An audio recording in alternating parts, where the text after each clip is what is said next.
मोर दादा आइछे रापी हेलानो बरपाली जीवार लगी बाहरिकी रेडी भी सारानो आउ टिके पर गाड़ी लगवा बोले दादा इे टिके देख।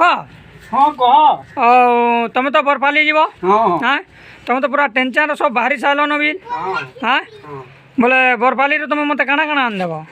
रसगुल्ला रसगुल्ला जोड़े आनदेव बोले ये केन काम रे जाऊ मुझे किसी जानी नहीं पाली जे मत कह बोले से मुझे जानमी से मन नातिर पिनानी करी मोर धन। ओहो हेन्ता तुम बाबा ड्रेस बिल जे हिजो जे तुम पिनानी करी जाओ से ऐसा विष खाइस कि नहीं। सब चलसी धन सब चलसी आउ सब तो चलसी तुम यहाँ टिकाटे यहाँ केन्ता पड़ी जाइए से हटा महापुर मकई देछन। महापुर मकईजन बोले महापुर तुमको कहन जाना खाइले भी चलवा बोलिक नहीं।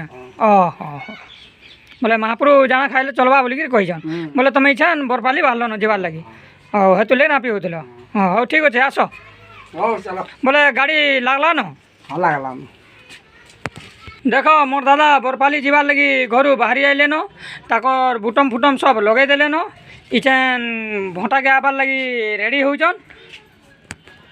हाँ मोर दादा आउचन इचेन भंटा कीटा बाहर न इचेन बरपाली जीवे भारी टेंशन रे बाहरी गिर आउचन बोले गाड़ी तो नहीं आबार ताल गाड़ी गाड़ी के टाकी आइले जीव नहीं। हाँ हाँ ठीक अच्छे जस ना। जा जा हाँ।